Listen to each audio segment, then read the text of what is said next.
with empty wishes and catchy slogans. Peace is preserved by strength and vigilance and sacrifice. As Margaret Thatcher once reminded this very institution, history teaches us that wars tend to break out not when there is an equal balance of military strength between potential adversaries, but rather when there is an imbalance. It's military weakness that tempts the tyrant and leads to war. The Iron Lady's words ring as true today as they did in her time, in this place. I believe when America leads, the world grows safer. When America falters, chaos advances. And the same is true for Britain, whose moral authority and clarity have long given courage to free peoples everywhere. And it goes without saying, when our NATO allies live up to their obligation to provide for our common defense, our nations and the free world are safer still. Despite the criticisms by some, our transatlantic alliance is not an artifact of the past. It's a foundation of today and a cornerstone of the future. The values we share, faith, family, freedom, democracy, and the rule of law, are not relics of a fading age. They are the very fruits of ordered liberty and the foundations of Western civilization that must be defended in an ever-turbulent world. Now, gathering here today as Karen and I prepare to return home later to pay our respects and attend the funeral of a predecessor, Vice President Dick Cheney. I'd be less than candid if I didn't acknowledge that in recent days, the special relationship between our countries has begun to feel at times like a especially difficult relationship. Now, I acknowledge that some of our president's recent actions imposing unilateral tariffs on friend and foe alike have strained relations with the UK, at least for a time. But some of the choices, I say with great respect, made in London have given ammunition to angry voices in my country that argue our allies no longer share our values and no longer deserve our trust. When British courts imprison citizens for what they say or pray or where they pray, when your government announces plans to withhold intelligence because it distrusts American actions against narco-terrorists, or when it embraces the same open border policies that are undermining sovereignty across the West, those decisions echo far beyond these shores. They're noticed across America, not just in Washington, D.C., and they are exploited by those who would say that the UK is not our friend, who would like nothing more than to see the Atlantic alliance crumble. But let me assure you, the American people know that the United Kingdom is our friend, and the United States will always be a friend to the United Kingdom. So I say as a friend, the surest way to strengthen our alliance is to live out the freedoms that made it possible. Free speech, secure borders, moral courage to call evil by its name. These are not uniquely American virtues. They're the shared inheritance of freed people. We do well to repair to them. So I came to say today, now more than ever, the United States and the United Kingdom must stand together as the twin pillars of the free world. And nowhere is that calling clearer than in the war raging in Eastern Europe.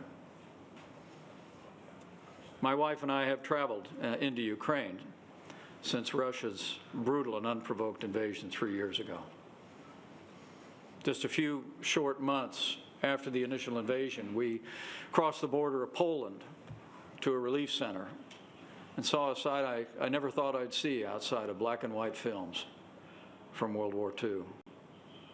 Literally throngs of women and children of every age carrying all the possessions they could on their backs into a relief center, fleeing from the onslaught of the Russian invasion. And in 2023, I traveled to the very sites just outside Kiev where Ukrainian troops turned back the initial invasion on that capital city, bravely in the woods, at great cost. I mean, Vladimir Putin's unprovoked invasion of Ukraine is the most blatant act of aggression in Europe since 1939. But it's not merely an attack on one nation. It's a very assault on the right of free people to determine their own destiny. And it's assault on the principle that we will not allow powers to redraw international lines by force. And the truth is, I have no doubt that if Vladimir Putin, who I have met and spoken to, and told things that he didn't want to hear, I have no doubt that if Vladimir Putin overruns Ukraine, it's only a matter of time before he crosses a border where our men and women in uniform will have to deal with him. Now, I want to commend the United Kingdom for its steadfast leadership, sending weapons, training troops, rallying Europe, but we must do more. Putin will not stop until he's stopped. That's why in my country, I have called on our administration and on the Congress of the United States to pass strong secondary sanctions against any nation that is propping up Russia's war machine through the purchase of its energy. Russia's war efforts is being maintained and sustained by oil money from the rest of the world, and much of it comes from nations who claim to share our values. More than $1 trillion worth of Russian oil and gas has been purchased on world markets, funding Putin's brutal war machine. The passage of strong secondary sanctions by the United States and our allies, I believe, will bring enormous economic pressure on Russia. Any nation that heats its homes with Russian oil fuels Putin's war machine. Any nation that helps Putin should share in his isolation. And in point of fact, I'm happy to report the United States has lots of oil and natural gas. And by the way, the United Kingdom has significant undeveloped reserves in the North Sea. I submit to you that it's time for America and the UK to fuel freedom like never before. Beyond Europe lies what I think is the greatest challenge to our securities and economies in the free world in the 21st century, and that is the rise of communist China. While continuing to engage in trade abuses, military provocations, and human rights violations, Beijing inches closer to Taiwan each passing day. And of late, President Xi has continued the communist long-running war on Christianity. Just a few weeks ago, they arrested the pastor of one of the largest underground churches in China, Pastor Ezra Jin Mingri, along with dozens of other church leaders. I would submit to you that in support of our shared commitment to religious freedom, our nations must continue to call on the CCP to immediately release the detained church leaders. And in support of our commitment to democracy and a free press, the time has come for Hong Kong to free Jimmy Lai. What China doesn't know is that communism will never defeat Christianity. People who know me well know the introduction I prefer is I'm a Christian, a conservative, and a Republican, in that order. The truth is, you can pay £10 and visit the grave of Karl Marx here in London. But if you try to visit the grave of Jesus of Nazareth, he isn't there. He's risen, and his church is on the move. Beijing makes no secret of its desire, not just to expand its influence in the Asia-Pacific, but to remake the world in its own image. more totalitarian, less prosperous, more antagonistic, less concerned with human rights, and a world in which we're all less free. Xi Jinping, who I've also met and spoken with, believes history is bending in China's favor, that the West is decadent, divided, too exhausted to defend our interests.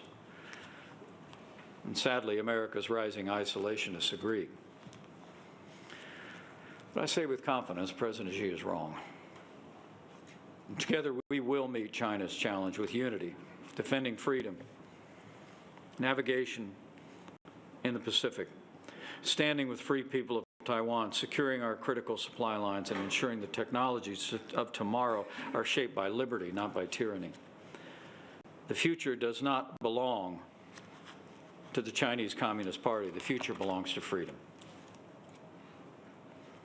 That's the dividing line of our time, more than ever before in my lifetime. Free nations on one side, and those hostile to freedom on the other. In Europe, Asia, and especially in the Middle East. You know, I'm proud to reflect on the shared, deep historical bond that the United States and the United Kingdom share with Israel. Here in Britain, the tradition of Christian Zionism helped inspire the Balfour Declaration, which in turn paved the way for the rebirth of the Jewish state of Israel. And America was proud to be the first nation on earth to recognize that nation in 1948. It is a legacy worth defending and preserving in our time, fulfilling the hopes of generations, both of our countries, and of the proud Jewish people through the millennia. And make no mistake about it, Israel's survival has never depended on charity. It's depended on partnership. That partnership has made the world safer. As America's B-2 bombers buried the Iranian nuclear program under tons of rubble, it was the Israeli Air Force that cleared the way to a safer world. And as we stand with our cherished ally Israel, I submit to you with great respect that we must also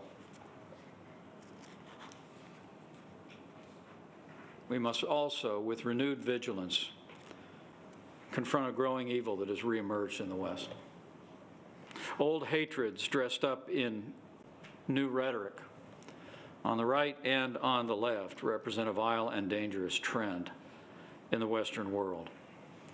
And whether it is whispered in the back rooms or shouted on social media, anti-Semitism has no place in a free society anywhere in the world and must be universally condemned.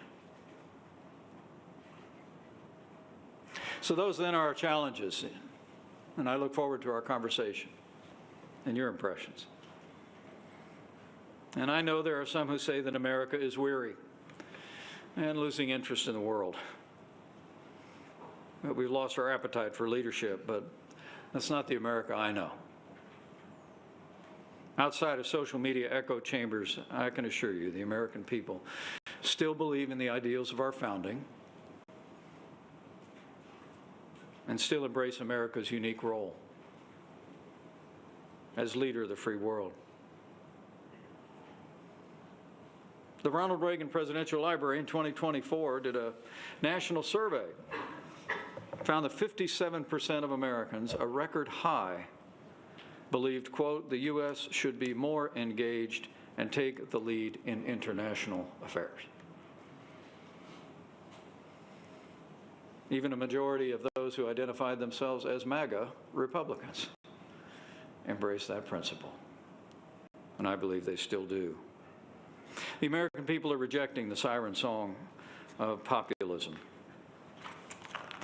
and I believe they always will. Because America's core character does not change. With one leader, one season in our history, our nation has weathered populists and progressives, isolationists and realists, every shade in between. I mean, our country may get off message from time to time, but America will always be defined not so much by our government as by the enduring and indomitable spirit of the American people. a belief in freedom, free markets, and government of, by, and for the people. So as I close, let me say to all who are gathered here, straight from the heart, that don't give up on these principles or the important relationship between our two free nations, on the alliances that make us strong. Don't give in to pessimism. Don't lose faith in your countrymen, and never, never doubt the goodness, decency, resolve of the American people. And I know with God's help, America will continue to lead the free world. And as the United Kingdom and our allies stand with us, we will stand firm for freedom against this rising tide of tyranny and aggression, and we will forge a future of liberty, security, and prosperity for all mankind. So help us God.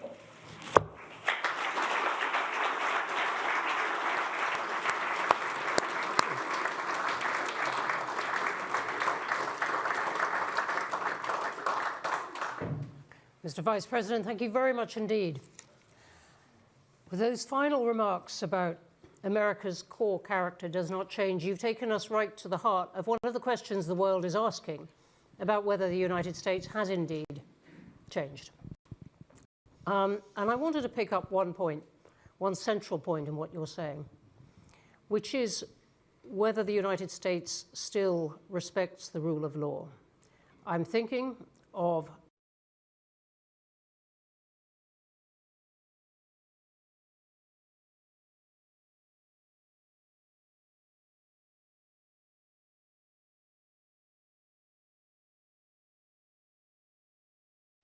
among many other things, of the remarks that President Trump made about perhaps taking over Canada or Greenland, or some of the things which he has said in the context of Ukraine, which seem to allow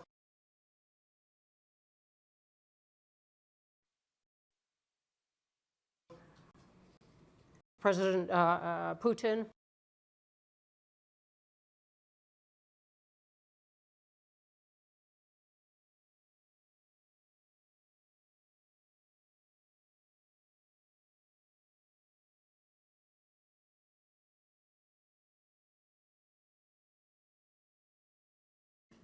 a degree of success or reward for what, as you say, is a hostile invasion of another country. So does the United States still respect the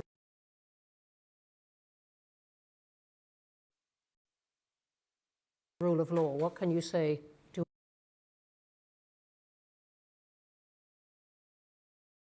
other countries looking at this?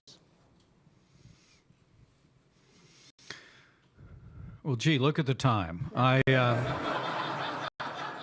You know, yes or no will do.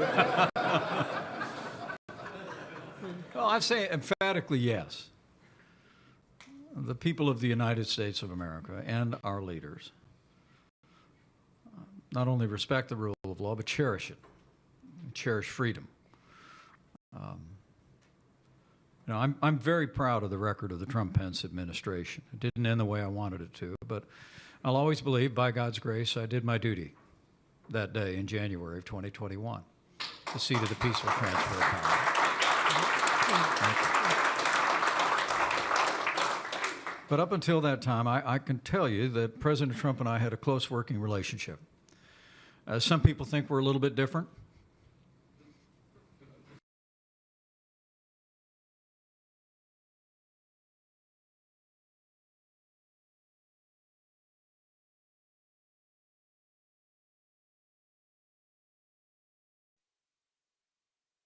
Around the world, friend and foe alike.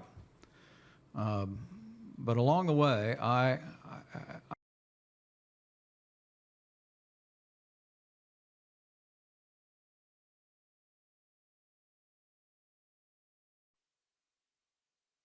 down the ISIS caliphate. I took down their leader without an American casualty, and also removed the leader of the Iranian Revolutionary Guard, Qasem Soleimani. We stood without apology for Israel, moved our embassy to Jerusalem. So I would maintain to you that um, um, that even as the president's rhetorical style can get the attention of the world like very few leaders I've ever known, that watching what America did in our years, watching where the administration has gotten to after some stops and starts with Ukraine, should give evidence of the fact of what the expectation of the American people is, what the expectation of our leadership is in Washington, D.C. I think we're going to continue to be a nation standing for freedom. President Trump will not change.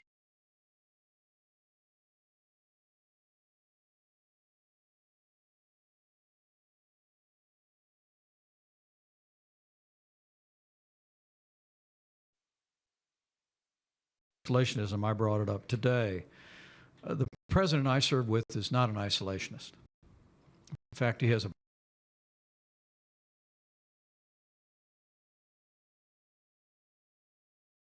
strong secondary sanctions.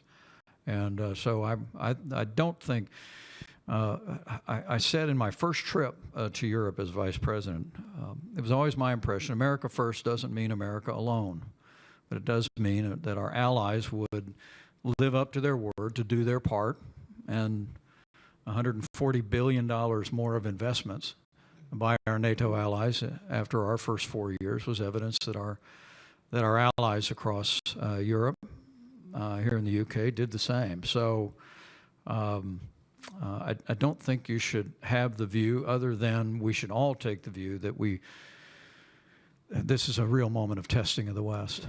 But I think you'll continue to see American leadership. Okay, thank you. Let me ask you about it. You introduced yourself after my introduction, dwelling on what it means to come from a state that makes a lot of things and exports them to the world. Do you think the tariffs that President Trump has brought in will outlast his administration? Well, I hope not. In fact, the Supreme Court of the United States is now currently evaluating whether or not the statute the president has used to impose unilateral tariffs against friend and foe alike is even constitutional. That is claiming that it is an emergency, using that as the basis for these tariffs. Claiming it's an emergency statute, that there's a global emergency. But under our Constitution, Article 1, Section 8, it provides that taxes and tariffs, which were called imposts back in the day, can only be enacted by the Congress. The small foundation that I started a few years ago in Washington, D.C. has filed briefs, one of which was cited in the Court of Appeals case, that we don't believe the president's use of that statute is consistent with the Constitution. And my hope is that a majority of the Supreme Court will conclude the same. I mean, the simple truth is that at the American founding, taxes on tea were kind of an issue. Those were tariffs. And so by the time they got around to that second draft of an American government in 1787 that we call the Constitution of the United States, the one thing they wanted to make clear was that no one person could impose import tariffs and taxes on the American people, that it would be done by the elected representatives of the American people. I'm hopeful that our Supreme Court will draw the same conclusion. Because as we've argued, and as people in the UK understand, whether it's your tariffs here on our goods coming in, or our tariffs on exports from the UK to the United States, I've made it clear that with the exception of maybe a small impact at the margin, that American businesses and American consumers pay American tariffs. And I think the concession by our administration just in the last few days that they were lifting tariffs on coffee and beef to lower prices at the grocery store kind of made my point. So I think the American people are sensing this. I think we're seeing inflation. We're seeing impacts in our economy, and my hope is that that whether it's the Supreme Court or whether the administration continues to attack and adjust, that we will return to using tariffs the way we did in our administration, which was we used tariffs and the threat of tariffs to negotiate down tariffs and trade barriers and non-tariff subsidies. I mean, President Trump threatened to do away with NAFTA and impose harsh tariffs on Canada and Mexico. It set the stage for us to negotiate the largest trade deal in American history, the USMCA. I was sent to give a major speech at the City of London to say that when Brexit was done, we were already putting together working groups to begin to negotiate a free trade agreement with the UK. I mean, it seems to me tariffs have their use as a means of facilitating negotiation, but in economic policy, I believe, with the exception of China, because honestly, after decades of trade abuses, intellectual property theft, I think we've got to stand firm on China. But other than that, I believe in free trade with free nations. And it's one of the ways the free world will prosper and prevail. Thank you very much for that. You mentioned the Supreme Court, and I wanted to ask you about the quality of democracy in the US itself. We've got quite a lot of questions online on that, including one from Haida Iqbal. Thank you. I'm thinking both of the January 6th challenge, but even of a remark by the president in the White House last night at a press conference where he asked a question by ABC News, uncomfortable to his guest, the Crown Prince of Saudi Arabia, and suggested that ABC's license, one of the main broadcasters of the US, should be taken away. What about the quality of democracy in the US? What should the rest of the world make of it?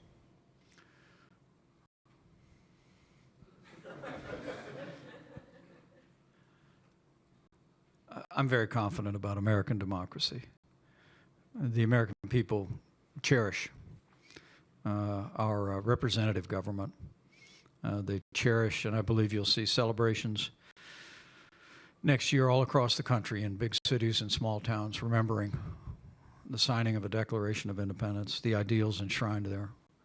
And my confidence really comes from having not only served in the Congress and as a governor and as vice president, traveled across our country continuously, but Karen and I, after we left the White House, we moved home to Indiana.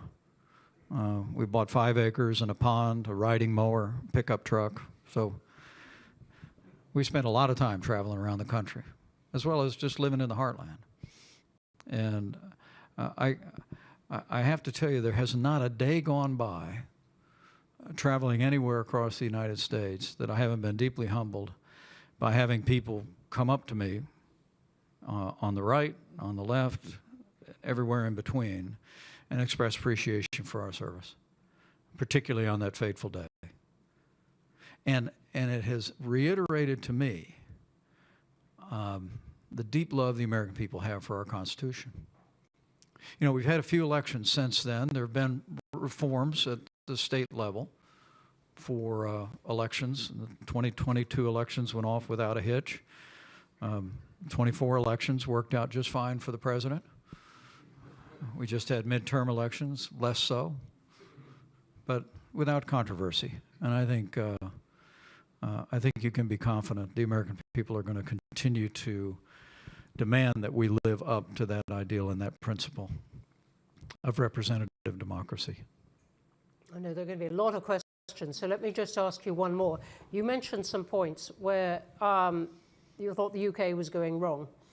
We have the budget next week, where the Chancellor is expected to bring in a lot of tax rises and is grappling with the rising size of the state here. These are principles you've argued against all your life. Is this somewhere where you think the UK is going wrong?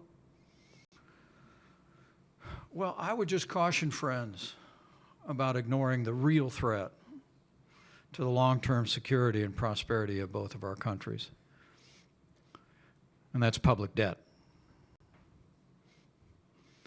And let me, before I have to say the U.S. is in a worse position than the UK on that. I was about to say, before I criticize my friends, when I arrived in Congress, our national debt was $3 or $4 trillion. It's $38 trillion today and rising. When I ran for president back in 2023, not so where you'd notice. But it was a rich experience. But I think only of the 8 candidates in that primary, not counting the one that won, only 2 of us were talking about the national debt. Only 2 of us were talking about the only real way to solve the national debt is with compassionate reforms of the entitlement programs that consume more than 80% of federal spending. Now, why did I open that up by saying the greatest threat to our security and prosperity? And the reason is, I think it was back in 2005, the chairman of the Joint Chiefs of Staff was testifying before a committee I served on in Congress. And he was asked, what's the greatest threat to America's national security? And then, 20 years ago, he said, the national debt. 2 years ago was the first time in American history that we spent more money on interest on our national debt than we did on our national defense. I would say to you, don't look to us as a good example. But I would urge friends across the pond here, maybe lead like Great Britain has done before. You know, a lot of times I say that good ideas sometimes follow the sun across the Atlantic. And I'm not just talking about the Beatles. But policies that echo and they come to the West and they impact. I would love to see the people of Great Britain call upon their leadership to lead on the kind of fiscal reforms that will put us back on a sustainable path. I'll continue to be a voice for that in our country, but I think we have a moral obligation to lift this mountain range of debt off our children and grandchildren for our security and our prosperity, and I'll continue to champion it. Thank you very much. Let's go to questions. Lots of hands up. Right. Let me come here first in the front row.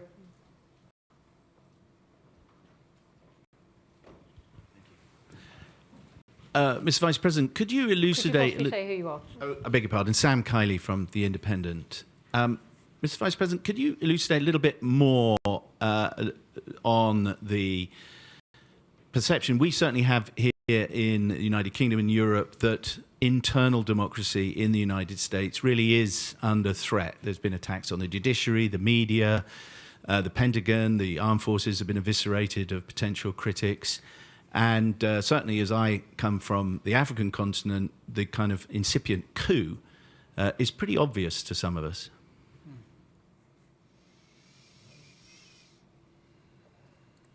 I understand the perception and I understand the way actions get written about. But I just speak with confidence about the expectations of the American people. And the American people cherish our democracy. They cherish our republic. And I actually believe, you know, I've said many times, January 6th was a day of tragedy. But thanks to the heroes in uniform, the riot was quelled. And you witnessed Republican and Democrat members of the House and Senate reconvene the very same day to complete our work under the Constitution. So that day of tragedy became a triumph of freedom. And while, as I said, I still have my critics, even in my own party, on my actions that day, I believe the overwhelming majority of people in my party and across the country look to that day and are grateful to all of us. Now, the only heroes I saw that day were wearing uniforms. But the fact was that every member of the House and Senate, Republican and Democrat alike, reconvened the very same day and did their duty and did their work. should be a source of great confidence.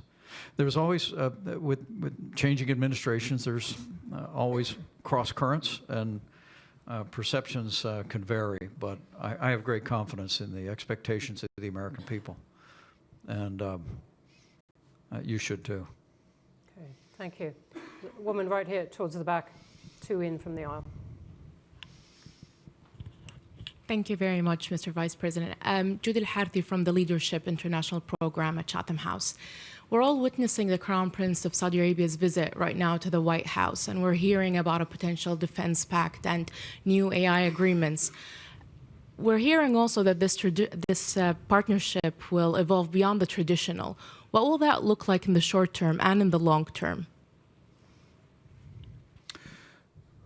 Well, I saw a lot of the press coverage yesterday, and people seemed surprised at the engagement with Saudi Arabia for a variety of reasons. But it's important to remember that the first international trip that the president took under our administration was to Riyadh. We engaged Arab nations directly and immediately, even while we stood without apology with our most cherished ally, Israel. We, as I said, moved the American embassy to Jerusalem. We recognized the Golan Heights. We were told by many sincere voices in international relations that that would result in harvesting the whirlwind, that war would break out in the region. In fact, what broke out was the Abraham Accords. 2020, while the world was wrestling with the worst pandemic in 100 years, we still nevertheless were able to gather on the south lawn of the White House and have two Arab nations normalize relations with Israel.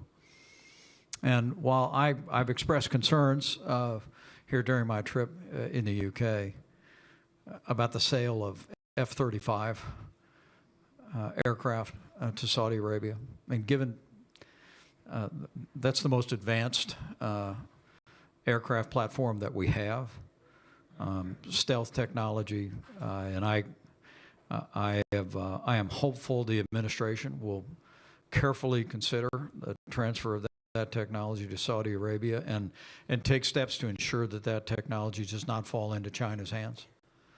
Forgive me, is that your main concern, that China gets access to it as opposed to changing the balance of power? It is a very real concern because I'm very aware of our military superiority and our technologies, and the F-35 platform is chief among them.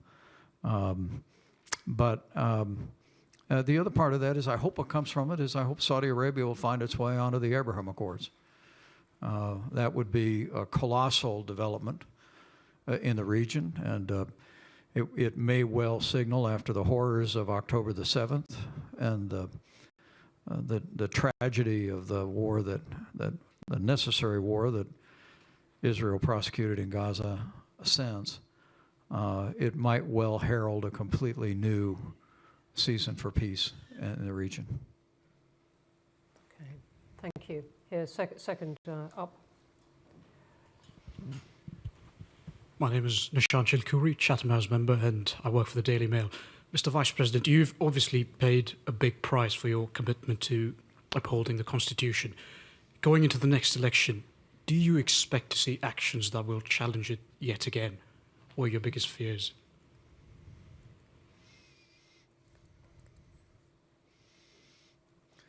Well, let me say I don't know about paying a price.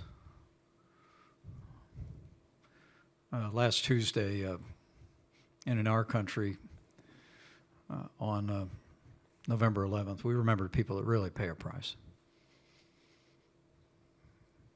And but I can honestly tell you that I don't have those concerns. I mean, there always are going to be voices on the fringes of the right and the left. It seems, particularly with social media, that they find megaphones on the right these days more than they found them before. But I have to tell you that the American people that I know just won't have it. It just won't have it. It was one of the reasons why on that day, I remember as I was witnessing with my wife at my side, we had been escorted off of the Senate floor. The Secret Service wanted me to leave the building, but I was determined to stay at my post and finish our work. By God's grace, we did. But I remember looking at that small television set, seeing people smashing windows and assaulting police officers, and I just found myself thinking, not this, not here, not in America. And particularly not the people of our movement. I will maintain to you that the people that engaged in violence and vandalism on that day did not represent even much more than a fraction of the people of our movement, people that I was among for 20 years and 4.5 years as a candidate and as a vice president. Those people love our institutions. The American people, I think, are the most generous, most patriotic, most God-fearing, innovative people the world's ever known. And they're going to hold our country to account in the days ahead. Thank you. I'm going to take another one here, front row.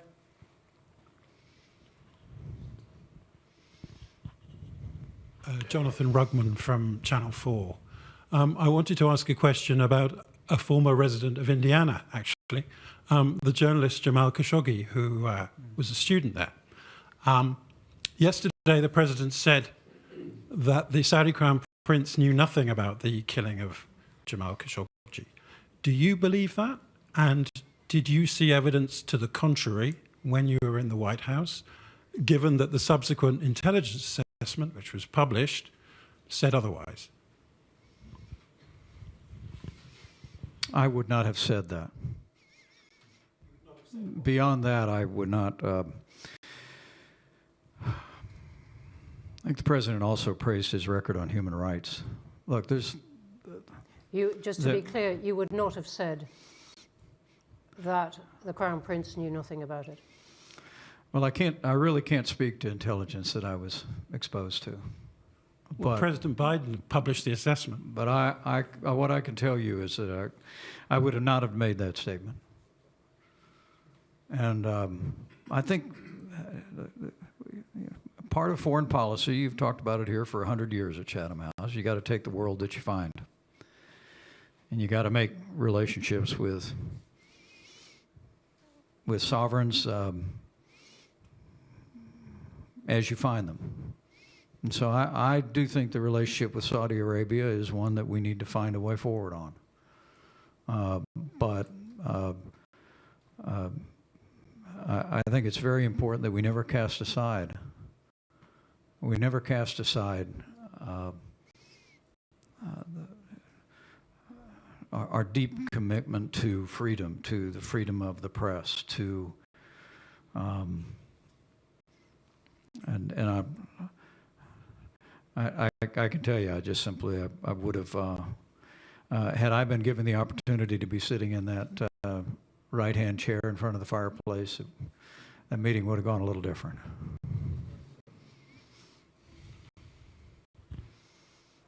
Right at the back near the door. Olivia. Thank you, Olivia O'Sullivan, Chatham House, and thank you for speaking to us today, Mr. Vice President. I have a question about immigration. In your remarks, you said when the UK makes certain choices, including around open borders policies, it raises questions among some in the US about the relationship and the alliance. In the past year, this UK government has significantly tightened immigration rules on skilled workers, on family reunification, for students, and most recently on refugee status. So when you say open border policies, can you say specifically what you mean? And in your view, what immigration policies should countries pursue in order to be assured the US will remain their ally? Thank you. Well, I speak more about perceptions in our country about the UK. And I don't believe in foreign interference in elections or policy. So I'll leave you to that. But there has been a perception of open borders, not only in the UK, but among other European nations. And the Biden administration essentially undid all the policies that we had put into effect that secured our southern border and ended asylum abuse almost overnight with what actually I negotiated came to be known as the Remain in Mexico policy. We required people, if they applied for asylum in the United States, that we would process their application, but we would require them to wait in Mexico as opposed to disappearing into the United States as literally millions were able to do in years before and after. The new administration has put all those policies back into effect, and essentially illegal immigration and asylum abuse has virtually disappeared. A nation without borders is not a nation.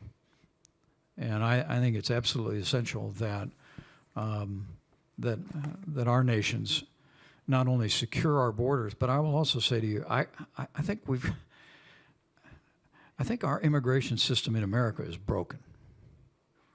And I can't speak to it here in the UK, but it looks like you might have the same problem. I mean, immigration ought to be an invitation for people to come in to your country. I think it was Adam Smith that said, no nation grows but by population. So you want positive immigration into your country, but you also want people, to come to the UK to be British. We want people to come to the United States to be Americans. My grandfather got on a boat in Ireland in 1923, sailed across the Atlantic, stepped onto Ellis Island, never lost that Irish brogue. Michael Richard Pence was named after Richard Michael Cawley. Proudest man I ever knew, and he was a proud American. He never forgot his home across the pond, but in what he used to call the old country. And I've been to that house he grew up in. But he came to be an American, to embrace American ideals. I don't think we have, in our country, I'll just say, I don't think we have an orderly system of immigration that really ought to open the doors based on merit into the country in ways that will benefit people who aspire to live the American dream, but also meet the needs of our country. And to the extent that the UK faces the same challenges, but to me, the first order of business is secure the border. Stop the flow of illegal immigration and illicit drugs coming into our country, claiming hundreds of thousands of American lives. The second step is the one we're waiting to do, and that is to reform a broken immigration system, and I hope we will. Thank you for that. There are so many hands up, and I am so sorry that we are going to have to stop right there. There are terrific questions online as well, everything from rare earths to fossil fuels. Someone has said in Trumpian capitals, welcome, dear VP, thank you for your service to the world, sir, as well. And we have lots more. The Taliban and Jeffrey Epstein, not normally entities you get in successive paragraphs of text, I have to say. There are so many questions, and we could do justice to only a few of them, but I wonder if you could join me in thanking my panel.